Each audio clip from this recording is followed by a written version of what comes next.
Hello, what is up guys? Evildoer I'm here today, back with another Black Desert video. Today's video is going to be the first part of a multi-part series going through the Magnus questline in the game, showing you how to get started with it, go through all the different quests of it, and finishing it up and getting all your different rewards. So multi-part video series, today is part 1. For those of you that do not know what the Magnus questline is, it is an amazing new thing that just came in Black Desert that has absolutely insane rewards, including new skills for every single class in the game, a free piece of pen boss gear, fast travel unlocked between the different cities in the game, shared storages between all the different cities, and a ton of other stuff. So yeah, you definitely want to do this questline. And quickly before we get into showing you how to do it all, if you're new to my channel, please consider subscribing. Helps to grow it. I'm pushing for 150k this year. Would love to hit it, would love your help. And plus, you stay up to date with new content and videos like this, so we both win. Anyway, without further ado, let's get into it and start off by accepting this quest. To do that, you're going to have to talk to your Black Spirit, which is the comma key on the keyboard. And under the main quest tab, you are going to see a new quest line called The Magnus Nostalgic for Velia. So you're going to want to go ahead and click on this quest and accept it from the Black Spirit. The quest is going to path you to Eileen in Velia, who is located right here in the bottom of the city. So right here, first city in the game that you end up at. Chat with her, long time no see Eileen, and then it'll give you the second quest, the Magnus to Bartali Farm. Make your way up to Bartali Farm, and that's going to play a cutscene. Black Spirit will pop up, accept the quest, and then you're going to be greeted by a warning about the Magnus region. So for those of you that haven't watched any of my other videos on this, we're going to be going through a series of like puzzle type little quest things. I'm going to show you how to do all the different puzzles, get through all of them as easy as possible, remove all the confusion for you and make it easy. This is just your final warning saying that, hey, you can't bring your gear inside of here, you're going to get special stuff inside when you get in, and you can always leave whenever you want. So when you're ready to get started, click the close button and we'll get going. And to actually get started, you've got to jump into the well. Or, oh, that was the perfect opportunity to jump into the abyss. Oh, I missed it. I can't even get a redo because I jumped in now. Alright, so after you fall down through the well, you're going to be dropped off in the first stage of the Magnus. And honestly, this first stage is pretty comically easy here.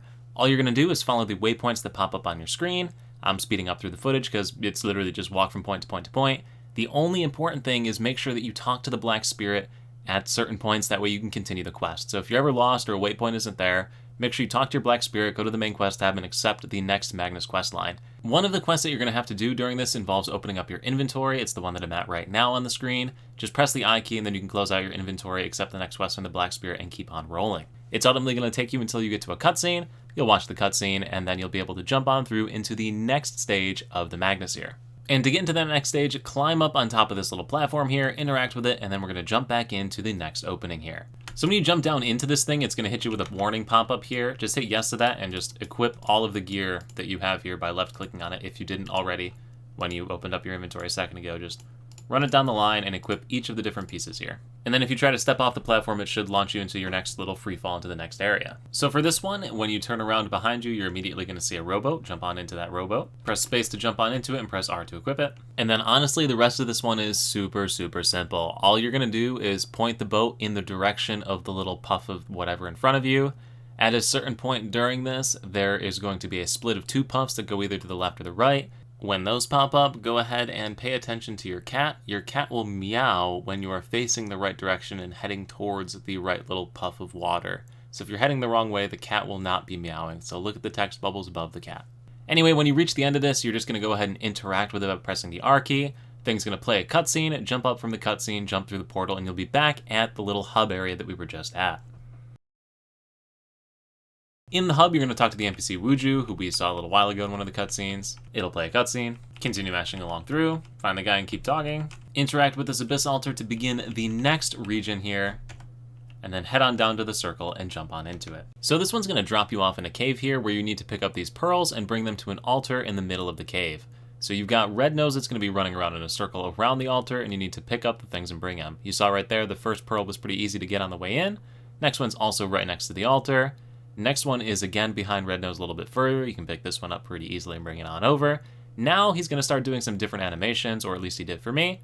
So just watch the paths and make sure you know what's going on. He did this path one time for me and then went back to doing the ring around the circle here. So for the last 2 for me, it's pretty easy to grab the one right here and bring it back over. And then the last one, we'll follow him back out one more time, pick up the one that was back here, wait for him to do a pass, and then follow him back. Hug this left side of him in case he does the animation where he goes back to the right like he did right there. That way you can walk right by him with no issues. Pretty straightforward. Again, I hope that the pearls spawn in the same spots. I obviously don't know because I can only do it once.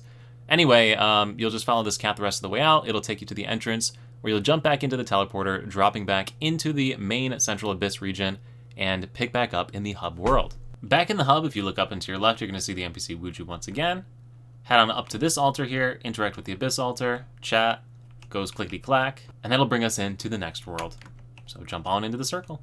So this is another pretty simple and straightforward one. You're going to pick up the ball on the ground, run to the end of the area while dodging the stuff on the ground, as well as the turquoise-colored lights. So you don't really have to worry too much about the blue ones, at least they didn't mess me up. Just the turquoise ones will kill you, as I found out the hard way. So just dodge those. The second one, you can actually just hug the wall on the right the whole way and make it through. It's pretty straightforward on that one. And the last one, you got to get a little tricky at the end, but once you get through it, it's pretty straightforward. Drop the ball down, walk away from the thing, walk back to it, the cat will spawn, interact with the cat, jump back into the main Magnus hub area. Pretty easy one to complete. Back in the Magnus hub, we got to go down the stairs, so we'll head on down this way.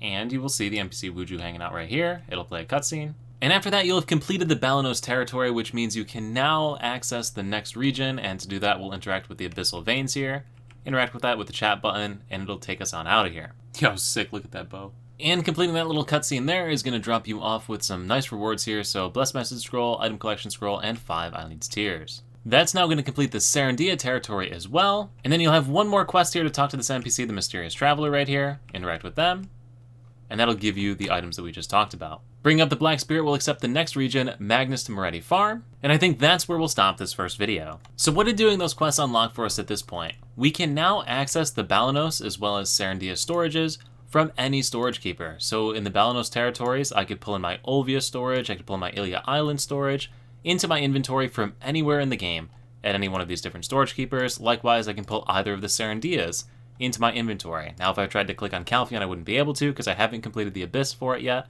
but Balenos and Serendia are also linked. And now also, if you go to your employee-made butler here and open the storage, you can pull anything from your Balenos territory, put anything into your Balenos territory, your Serendia territory, from wherever you are. So you have access to all of your storages as well with your maids and fairies. But yeah, like I said, that's going to do it for this first video, so we'll go through the next series of quests, the next series of unlocks in the next video. Like I said, it's going to be a multi-part series. I'll try and pump these out as quickly as I possibly can, and they'll all be in a playlist so you can click through them as you go. But anyway, if this video is going to help you here in Black Desert, if you're a fan of this little Abyss system, let me know in the comment section below. Let me know what you think of this system. And as always, thank you all so much for watching. I look forward to seeing you at the next live stream over on Twitch every single weekend at Saturday and Sunday at 10 a.m. Eastern Standard Time, or wherever I happen to see you. Peace.